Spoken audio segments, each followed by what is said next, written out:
Where's the watchdogs? Where's the Inquirer? Where are all these other journalists, so proud and condemning of Republicans and judgmental of us, but giving grace and mercy to those of their same ilk?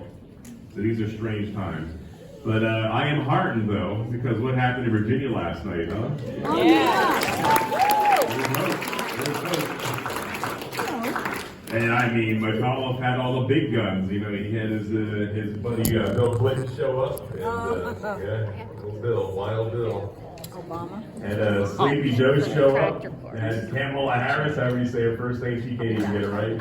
Okay. You're a racist and you don't pronounce it right, but I heard her pronounce it both ways as well. So, okay, whatever. And, but still couldn't pull it off. And so the Democrats, they have issues in Virginia, as we do, and obviously in Pennsylvania. And voting integrity and audit really didn't happen down there at all. In fact, one of our friends, Amanda Chase, tried to make it happen. They censured her. The Democrat-dominated General Assembly.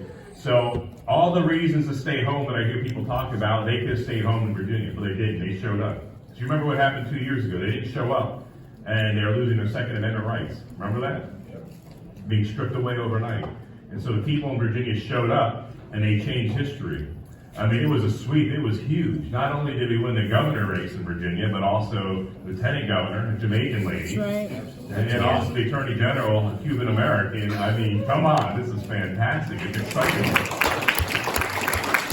Isn't it great being But racist? CNN said they're racist for, They're racist. Isn't Yeah. it great being a racist? I mean, we just do so well. And I didn't hear George Reed talking about how the racists won in Virginia. Like, this doesn't even make any sense. So obviously we know what they mean by that. Anyone who disagrees with us is racist. It doesn't matter what color you are, right? If you disagree with us, you're racist. Just like how they treated Donald Trump, remember? And so, thank God the Republicans didn't believe the big lie. Stay home, your vote doesn't count. That's the big lie. Your vote does matter. It's tough. They had to overcome shenanigans and all the other issues by showing up in bigger numbers, but it's always been that way in Pennsylvania. I'm not saying I agree with it or like it, but the saying was in Pennsylvania for a Republican to win a statewide race, you need to get 3 to 5 points over the Democrat. It's been a saying for decades. And so we showed up. Now the key is getting a governor in that's actually going to do what they say, right? And that's the problem, because we're sold a bag of goods every couple of years. It's election season. They'll tickle your ears with the issues they think that you want to hear, and then you get in office and it's like, why did you run that heartbeat bill that Mastriano introduced 2 years ago? Well, so-and-so, in the Southeast might lose their seat. But I thought you told us that was a baby and we need to defend all life. And so winning one election, one seat is more important than that baby. This is where we are in Pennsylvania. Why didn't any pro-life legislation move from the House or the Senate? So as you know, Stephanie Borowitz did a companion version of the heartbeat bill, of my version in the Senate. And the goal is that one side of the General Assembly would move it, because it's about the babies. It's been over 2 years. We had to reintroduce it. It finally moved out of Health Committee in the House. Kathy Rapp moved it, and it's been sitting, waiting to be run off the floor in the House. And the House leadership's not running it. And the Senate, they're not even running it. So when these politicians come to you, you have to hold them to account. We have to hold them accountable. All these excuses and reasons are the results of which we're living with today in Pennsylvania. We've settled for people who don't honor the word and who really don't uphold their oath on the Constitution. And how dare any of us that actually take that oath seriously, do so. Of course, we're ostracized, or lose your committee, try to do an audit, and these games are played behind the scenes. And, at this point here, the audit is stalled, and the clock is being run out. We're now on 1 year. The federal law says the ballots have to be retained for 22 months, so you can do an audit, so what's the problem here? But it's in court. There'll be oral arguments in December regarding the 17 things that were, the subpoenas that were issued, but none of which were ballots. I thought it was all about the ballots, right? Yeah. It's about people's information, addresses, license numbers, social security numbers. So obviously I believe it's going to lose in court, I think by design, actually. So obviously the goal I had when I had this audit moving forward was to subpoena 46 items, and it included everything. Anything that touched the ballots, and that was really to the processing of the ballots. But in the end, it was all going to start with the ballots. The first subpoena was going to be for the physical ballots. It not be simple recount. It's garbage in, garbage out. If the ballots are photocopied, you're just going to get the same results, right? Yeah. And so let's do a forensic analysis, as I saw in Arizona, which I saw firsthand in June of this past year, and do it in Pennsylvania. But for some reason, it's a bridge too far, and it's too risky, and I really don't get it. Because any citizen, and that was my argument in the Senate, you got nothing to hide, open up the books, let the chips fall where they may. So I got to hear many times come out of the mouths of some of my Democrat colleagues on the Senate floor, there was no fraud in this election. I'm quoting him. It was a perfect election. I'm quoting him. I'm like, what? You're from Philadelphia. You gotta be kidding me. You of all people. It's just a level of fraud. That's what's at question. We just don't know. And so how we know is actually doing an audit. Now, I just wanted to start with 3 counties, 2 Republican and 1 Democrat county, but apparently that's too much of a threat to our democracy, as Wolf says in Shapiro. Shapiro said he'll do everything he can to defend his democracy from this audit. This doesn't even make sense. This whole thing, these are times to try our souls. These are times when people calling it a good evil and evil good. Everything's turned on its head. But take heart, because how do we get to this point here? We walk through the shutdown here. We try to figure out what according to Wolf was essential, non-essential. It was a dark road, but we got through it. Some people suffered quite a bit getting through it. Some of you lost loved ones because of these failed policies by Levine and Wolf, sending the sick into the homes. And of course, what happened to Levine's mom that was in the home? Yeah. It was okay for Levine to smuggle mommy out, but not care about your mom and dad, brothers, sisters, aunts, and uncles, grandparents. The hypocrisy of the leftist defies reason. And at the media, they have these stories that are important, and they'll ignore it to defend the party they have a sympathy for. In 1994, there was an election just down the road here outside of Philly, and the Republican lost. And the Inquirer did so much investigation that they found thousands of falsified ballots that it turned the result. And a judge literally removed the Democrat from Harrisburg, the senator from Harrisburg, and put the Republican because it was a compromised election. It was a significant event because it flipped the Senate to the Republicans in '95. That was a big deal. What happened to those kind of journalists that actually cared? Instead of me having a hearing in Gettysburg, hearing testimony firsthand from people.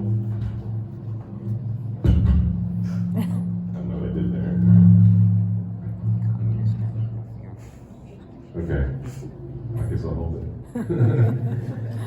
We hear firsthand accounts from individuals who remember that one little attorney in Philadelphia, the guy that tried to go in to be a poll watcher. Remember when he was chased out by that giant guy?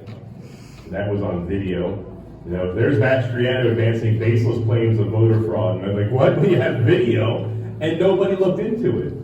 Instead of actually looking into it and said, okay, Mastriano, we think you're wrong, and we're going to prove you're wrong. Instead, they just say, oh, it's baseless again. It's like, stop. How do you take a journalist, a so-called journalist, seriously if they don't actually do the research? Standing under a speaker, so cut forward if you have. Thank you. Oh, that made it worse. Okay. I'm trying to do this without the glasses on. Trying to interfere. Under the disco ball. That's 1, 2. There you go. So, can you help me? That's good. It sounds good.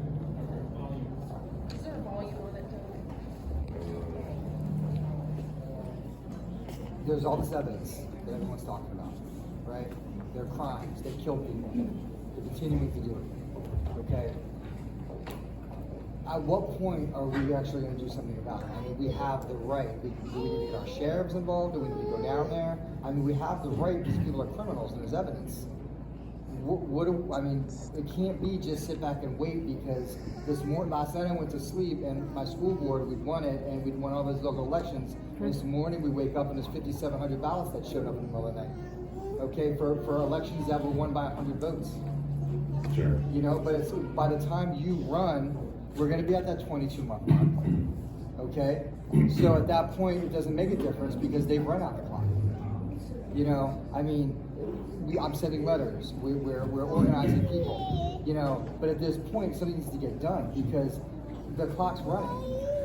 Okay, so where do we derive this power here in the legislative side here to do an audit? It's the U.S. Constitution, Article 1, Section 4, Paragraph 1, that the legislative body determines the manner and conduct of the elections. And it's because of that specific thing in the U.S. Constitution, also in our state constitution, that we have the authority to do so. But what do you do when a General Assembly doesn't exercise its constitutional authority? What do you do? I'm one of 50. What do you do when the majority in a caucus don't want to move forward with an audit? What do you do when the leader of your party in the General Assembly, in the Senate specifically here, doesn't want to do the audit? You have to hold them to account. We, the people, have to do something. Well, so what you do obviously is you primary people, you vote in people that are, men and women of integrity that actually care about this here. Sadly, this didn't happen overnight. This disaster we have in Pennsylvania is happening because of decades of neglect. We've settled for people that really weren't in it to serve us or to honor the oath of the Constitution. Clearly, we did it for people who like the titles maybe. You have to decide. I'm not judging people here, but for the wrong motives. And so it's going to take time to get it back. And if we're now at 1 year and we have 22 months, so the clock is being run out. I believe it's being run out by design. I honestly believe there's no desire or will to do an audit. Because if we wanted to do it, they could. I should have been allowed to move forward without any hindrance. Just get it done. Just do it. 3 counties. It's not that hard. It would take. My timeline was 6 weeks to get it done. And that was realistic, obviously without any bumps with court challenges, which are constitutional, that's fine.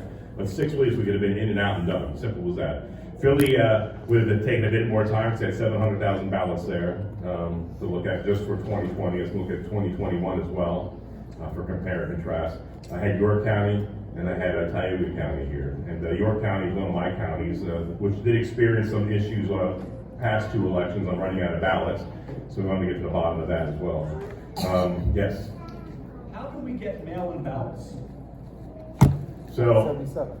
yeah, Act 77 was voted on two falls ago. Okay, let's start the whole thing here. The Democrat governor just had a meeting in Nevada, Las Vegas, Nevada, 2 years ago, 2 summers ago. And Governor Wolf came back from those meetings and he certified all the voting machines in all 67 counties, which included, of course, my county, which just bought new machines that year. So the General Assembly has scrambled. We're hearing from the county commissioners that we don't have the money to get with new machines. Well, why were they decertified in the first place? At the same time, Senator Corbin moved together, said, hey, here's a voting reform package. Voting reform hasn't happened in Pennsylvania, in 2 decades or whatever it was. And that included an element of straight party voting as well. And so included in there was to expand absentee voting of sorts. And Rebby and I, obviously, I served in uniform for 30 years and had done absentee ballots most of my life. And the absentee ballots were very specific. Anyone ever voted with an absentee ballot in the room here, military or otherwise? It was very clear. If you filled it out improperly, it'd be thrown out. I remember times when I voted absentee that I actually had to reopen my ballot to make sure, because I missed a signature or what have you. It was that precise. Okay, so Act 77 was going to be called Act 77, moved through with universal Republican support in the Senate, and all but one person in the House moved forward, and almost unified Democrat opposition. Katie Moose was against it and others. And then it went to the Pennsylvania Supreme Court. And what I voted on is not what happened. I did not vote on ballot boxes to be scattered around the counties. The Pennsylvania Supreme Court added that in. I did not vote on 3 extra days after the election that you could drop your ballots. This thing is killing me here. The Supreme Court wrote that in there. I did not vote on stripping away the only protections we have, similar to absentee ballots, the matching signature. So the Pennsylvania Supreme Court legislated from the bench on the 17th of September last year. And then to make matters worse, our Secretary of State, Kathleen Bookbar, who since resigned in shame, she allowed the curing of ballots. So the things that we throw ballots away, that the government throws the ballots away from the military, if the ballots are filled out incorrectly, they're mailed in for people serving overseas and in combat zones. She allowed the curing of ballots, that ballots, they could call you up and say, hey, Mr. Smith, can we fix this ballot here? Can we correct this ballot here so it counts? This obviously largely benefited Democrat counties. And then additionally, that happened on the 24th of October. The night before the election last year, I think it was the 2nd of November, She also made last minute changes additionally that favored Democrat counties here. This whole thing has been rigged against us here. This is why I was part of an amicus with Texas. The Texas case last year, I believe, was the best case to deal with the issues we have with Act 77 and the Supreme Court legislative bench. Because basically Pennsylvania, they said Pennsylvania's election was corrupted by what the Supreme Court did. This is not what the General Assembly voted on. That's a fact. You could read the original legislation. And for some reason, the U.S. Supreme Court refused to hear the case, despite 20 other states doing an amicus with Texas. And so we have a sort of a constitutional crisis on our hands because the U.S. Supreme Court is yet to hear any of these cases. I know our friends on the left will say all these cases were thrown out. No, they were tossed on technicalities. That, you know, the Texas case was thrown out because, what did they say? They wondered if the case had standing.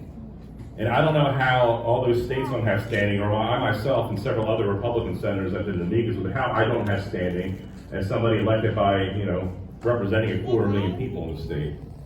And so it's unaddressed. And then in compound matters, we have the audit is stalled, and I believe it's going to lose in court by design. And so we're going to have all these unanswered questions. So I think the lesson of New Jersey yesterday, which it's amazing it's that close. I hope Jack pulls it off, but I'm hearing, I was talking to some friends earlier, I hear Bergen County found, 18,000 extra ballots magically. Oh. It's funny how when they find ballots, it only tends to benefit the Democrats, you know, magically. But Virginia shows us that we can't swallow the lie to be discouraged. Say, I'm not going to vote, my vote won't count. Well, it sure did make a difference in Virginia, and they have similar issues as we do. And so we have to, you know, what is our republic worth? And it's banding together here and encouraging your neighbors, don't be discouraged. Thank God Virginia didn't. They had to go through a lot the past 2 years underneath a extreme Democrat administration, but they're able to pull it off. You know, only a Democrat governor can get away wearing, you know, KKK mask and blackfacing that. I mean, these people are sick. They want to call us racist? No, look in the mirror, you know, right? Yeah. It's a strange time. So Rebbe and I, you know, obviously are thankful to be here. This is politics and politicians. I don't have a flavor for them. Because, you know, obviously, I've only been in the Army since late 2017, and I do, look, and I get it, I'm not stupid, I've been around the world here, but I do expect people to at least, you know, have good intentions, right? Q, you can tell me, right? That they will operate from a code of honor or integrity. And that's something I really see a lack of in Harrisburg. But I think we should not dumb down anymore. You won't find a perfect politician, and the only perfect Republican you see might be the one you look at the mirror at. But do look for somebody that's with you 80-90% of the time. And somebody that's operating from core values of love of country. And so we have to stop settling. So obviously we're going to anticipate the question here, you know, are we going to get into the race yet? Don't know. And this is no game for us either. It's a big decision. It's a life-changing decision. It's a decision that we don't take lightly. You already have 14 in, and you have 15 is going to hop in shortly here. And that's the whole gamut from totally inexperienced and done nothing in life to somebody who's like the epitome of a career politician. I mean, so you have to choose wisely. But don't settle anymore. Our Republican Party's not working in a direction that people want to, so we settle. We settle for people, oh, you know, don't vote for so-and-so, he can't win Philadelphia. Okay.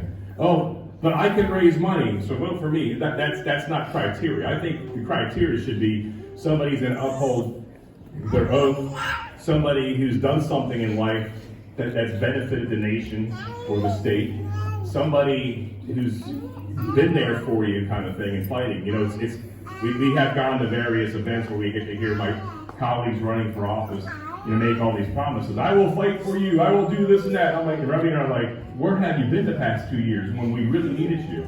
You know, talk is cheap. If you're not going to stand and fight when you're needed, why will you do it later on? Because you could judge people by the content of their character, by the works of their hands. You know, Jesus is very clear about that in Matthew 20, chapter 7. And, you know, judge not lest ye be judged, but the same matter you judge others will be measured against you. And he goes on then describing the hypocrites and what have you. It's like talk is cheap. You know, either people are going to fight for you or they're not. And so I don't think your decision is going to be that hard when it comes down to it. So our decision here, there's going to be some more details on which direction we're headed on Friday on Don Weisel's show. Don, you want to preview that for us? Friday at noon on WWDB 860 AM in Philadelphia. My co-host Joanne Suppress is back there. Joanne, raise your hand. We're going to have our show, and Doug has been on the show every Friday since last March of 2020. And on Friday, we will have an announcement that you folks might be interested in. It's to describe to you where we are. So it's not going to be the big announcement, but so obviously it is this big decision here. There's certain things we need to kick off a statewide race, and we're not independently wealthy, right? So we're going to lay out what we need to actually to prepare ourselves to enter the race. And if we achieve that fleece, then we're in. But it doesn't end there for you guys, because if we get in it, if you want somebody like Revy and I in, we're going to need your help. We really will need your help. You know,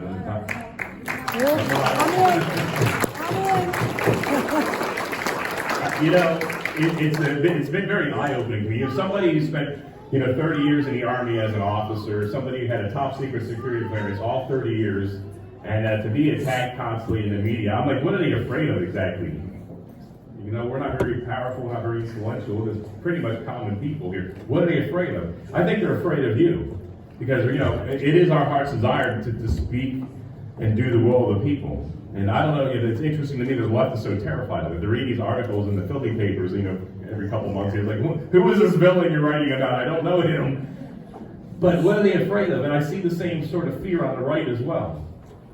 People are going to operate from the basis of love of country over political gain. It's not about winning re-election. It's not about winning that election. It's about doing the right thing. And yes, I get the practicality and pragmatism of this whole thing here, but I do believe that if you do the right thing, you win. The people will support you. They will get behind you, and they will re-elect you to office if you do what you said you're going to do in the first place, instead of excuses and dithering and talk. My dad used to say, talk is cheap. He's right. All of us are tired of talk. All the promises I've heard over the years. There's actually pro-life groups out there, I think, that are afraid of Roe v. Wade being overturned, and they're going to lose their. I've had some eye-opening experiences with some of these elements here. People like status quo. And I'm terrified of that. If those Republican candidates, if they believe that's a baby here, then every year we should be moving legislation to save baby lives. Instead of, we can't run it this year. So and so in such and such area of the state might lose their seat. Like, really? So that winning that one seat is more important than a baby's life. It doesn't even make sense to anybody in this room here. The irony's not lost on me is that the left, of course, my body, my choice. Well, really, that's not your body. That's somebody else's body.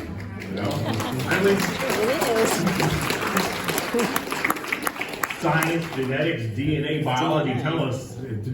Logic and reason tell us that's somebody else. Obviously, that person will never exist again. A distinct individual, created image of God, Psalm 139. But then when it really is just your body, they want to tell you to take a vaccine or go lose your job. You just can't make this stuff up here. These are strange times. They turn reason on its head. That it's okay for a Secretary of State to unleash the sick into the homes, the most vulnerable, and then get away with it and be promoted now an admiral. What? You look at that picture there, you're like, how does this happen? It's like, beam me up, Scotty. There's no intelligent sign of intelligent life anywhere. Please help me. It's bizarre time. But it's easy to despair, but thank God the people in Virginia said, no, enough. And they got up and showed up in numbers enough to change history. And they're probably going to save their state. Looks like the House delegates maybe even have flipped a Republican, which is just, who would have imagined that? And so, yes, I get it, brother. If we don't do an audit, what's going to happen in Pennsylvania? Well, we can still, I honestly don't think it's going to happen. Keep the pressure up, hold your elected officials accountable. I hope to be proven wrong, and I will do nothing to sabotage it. I will support it, but in the end, I just don't see it happening here. But so, how do you take your state back? It's by staying the course and not grow weary doing good. It says in Galatians 6:9, "Don't grow not weary doing good, because in due time you reap your harvest." So this is a marathon we're in. So that means the biggest chance of having elections corrected and voter logs, purged and having things put on the right side is having a strong Republican governor in 2022. And I get it. That's a long time to wait here. But if you stay home, I had one guy in Delco a couple weeks ago. He's very critical of how everything's went. And I said, well, did you vote in May? He said, no, I didn't vote in May. And I'm like, well, then you're part of the problem. That was the same vote when we rose up together and took the powers away from the governor. You remember that? Yes. And yeah, you did it. You did it. I could not be more prouder of the people of Pennsylvania. Folks, in the previous event, I described, I was trying to, over the live stream, describing how important that vote was, since the governor vetoed 836 to reopen, Jesus set you free, you're free indeed, the Freedom Bill, and we put it in the hands of the people. But it was rigged against you. It was written in language. The first two questions, you didn't know what the heck you're voting on. Remember that? Yeah, that was awful. And so we got together, we spread the word, and we changed history. We're the first state in the nation to strip the governor of his emergency powers. That was great. That was such a win. Yeah. So the so what is, the government derives its power from the consent of the people. And you said we no longer consent. And you strip those powers away. Not now. You notice the governor came out with these mask edicts. He didn't do it underneath the authority of an emergency power. So I don't see how this is legally binding. Because all last year he's able to run roughshod over our freedoms, under the facade of emergency powers. But since you limit it to 3 weeks instead of 3 months where he could self-renew, he didn't even bother going down that road, which is interesting to me. And so, in the end, the long game, and that's going to have to be resolved in the court here. But I don't see the effective law behind these edicts. Imagine being governor acting like a king, like a monarch, and just issuing edicts as he did last year. But things are headed in a positive direction. We have to stay strong and faithful. We have to stick together. Now, I know we get to election season here, and I know it's been ugly already for Rebby and I. And of course, Rebby's right here with me if you didn't.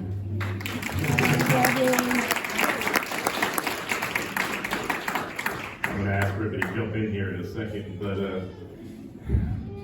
so obviously we're outsiders, and we've run 3 years in a row. We've had races of various sorts, and it does take a toll. But our entrance into politics is interesting because we're completely outside of what the career politicians expect or want. They want somebody they can control their own.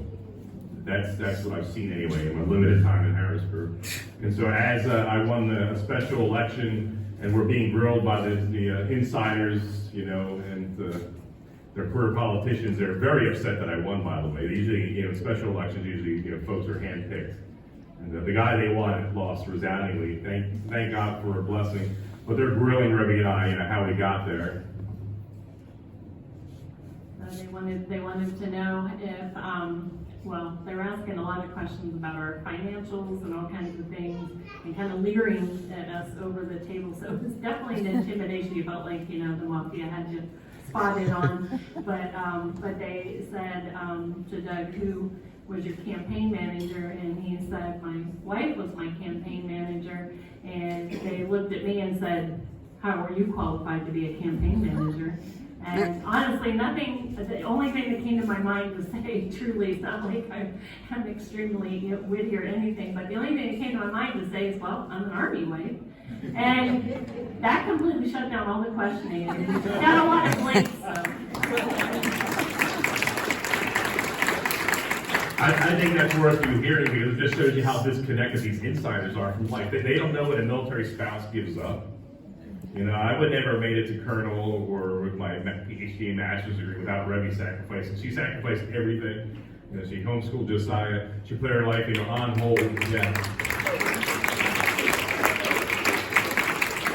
And so without Rebby, there would be no Doug, and that's a fact.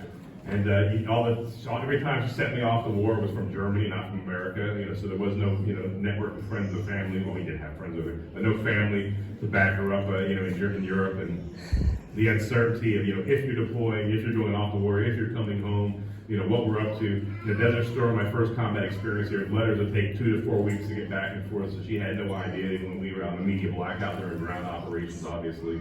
And so all the uncertainty, but those are the kind of people leading our state. They don't know about your life, and it doesn't seem like that there's not much care about what you're going through here. I remember the heartache and pain I had to go through trying to convince some folks in leadership last year to run 836. And it really got down to this one point where I was speaking with one of the leaders, and they said, look, the people are being crushed. We need to do this to reopen the state. People's lives are being destroyed. And one of these individuals said to me, Doug, I don't care. I was so taken aback. I had no retort. My mouth was open, like, really? such disdain, but election time, they make all these promises about how they care about you and your lives, but so talk is cheap. You know, what do they do when you need them? What do these people do for the past 2 years? Do they stand aside? Do they join the fight here trying to reopen the state? What are they doing now? You know, that I have to write a bill and submit a bill to reassert parental authority over whether you mask your kids or not. I showed them those words in Pennsylvania. Really? That we need a law saying a parent should decide whether kids mask up or not in school. For a virus, by the way, so answering this, I mean, I'm sure you guys watched that video I placed online, right, where I was, you know, under oath and asking questions of the acting Secretary of Health and the Secretary of Education. And I'm like, how many, acting Secretary of Health, how many school-age kids have died from COVID, you know, in the past year and a half? She said, oh, I don't know. I'm like, what? And finally, 8 doctors at 14. Okay, that's tragic. And Secretary of Education, how many school-age kids do you have? He didn't know in Pennsylvania. I mean, this is, you're a Secretary of Education? Finally, a couple minutes later, he said 1.4 million, and A texted him. But NEA says it's 1.7 million, so he didn't even get the number right. But okay, let's put things in context. And I'm not making little anyone's tragic end. But 1.7 million, 14, we're going to mask up and maybe have vaccine mandates for 0.00008% of the population. This is not even reasonable. And then same hearing one of my Democrat colleagues like, Senator Mastriano, I'd like to know how many deaths it will take before you believe in masks and vaccine. I'm like, what the heck? Really? Did you not hear what I just said? So, you know, I did follow up. Statistically, bird flu, swine flu is a little bit higher. Do we mask up our vaccine? You know, no. So this is not about masks. It's not about vaccines. It's about control. Yeah. In Pennsylvania, we've gotten this low here. You don't have the last word of saying which your kids are masked up or not, or whether a vaccine goes in your body or you lose your job here. This is a troubling thing. You know, for all age groups, you have 95 minutes. You have a 99% recovery rate for all age groups. And obviously the most vulnerable are 70 and above with 2 or more pre-existing health conditions, comorbidities. We learn all these new funny words from CDC these days. You know, facts are stubborn things. So where does it stop exactly? You know, when the governor came out on 19 March with that terrible speech, it put a lot of fear in the state, and a lot of people are still walking in fear. Just literally today I saw a dude driving alone in a car with a mask on. You just kind of shake your head at this point. You're like, really? You must have voted for Biden. I don't know. Really? Think for yourself. You're in your own car. They can't. But that we've gone so low in the unbelievable, state where freedom can't think and for liberty themselves. is personified, you know, we're in this state, William Penn, the seat of a nation, that we've gone so low here that we surrendered our freedoms to bureaucrats and to elected officials here that exempt themselves from the same policies that they want to issue upon us. You remember Obama's 60th birthday party? Didn't see any masks in that. But if you want to go certain places here, you're going to get harassed and bullied. You know, the same people that were on an anti-bullying campaign 2 years ago now are bullying other people, especially little kids. Yeah. How awful this is.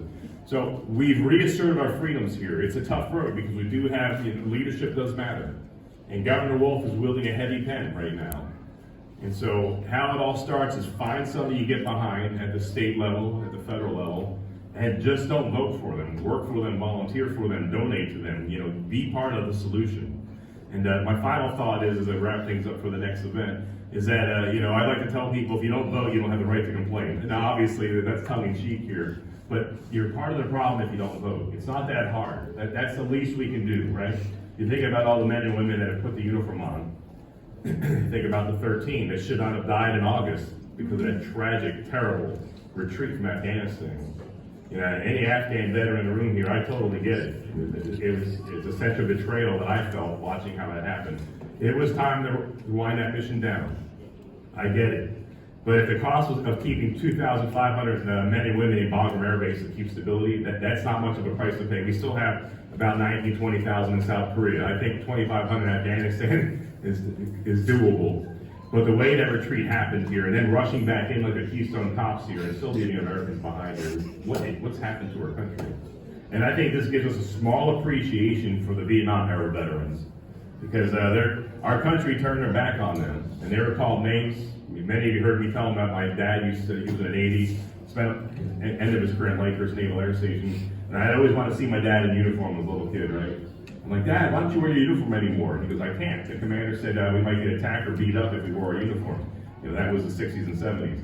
And so we get a small flavor and feel, but without, our country appreciates us, and that's thanks to the Vietnam era generation. But think about the years of sacrifice. Many of you sacrificed for your country. Many of your parents and grandparents, went through a lot worse than we did. It's bad, but it's not as bad as it has been. You think about the World War II generation, fighting around the world against militarism and fascism, Nazism, and still holding the line. The Cold Warriors, where some of us, I'm not quite that old, but some of you here had to hide underneath desks or had, fallout shelters in case the war broke out. Thank God we're not there. So it has been harder. But how we preserve this republic here is by standing together, right?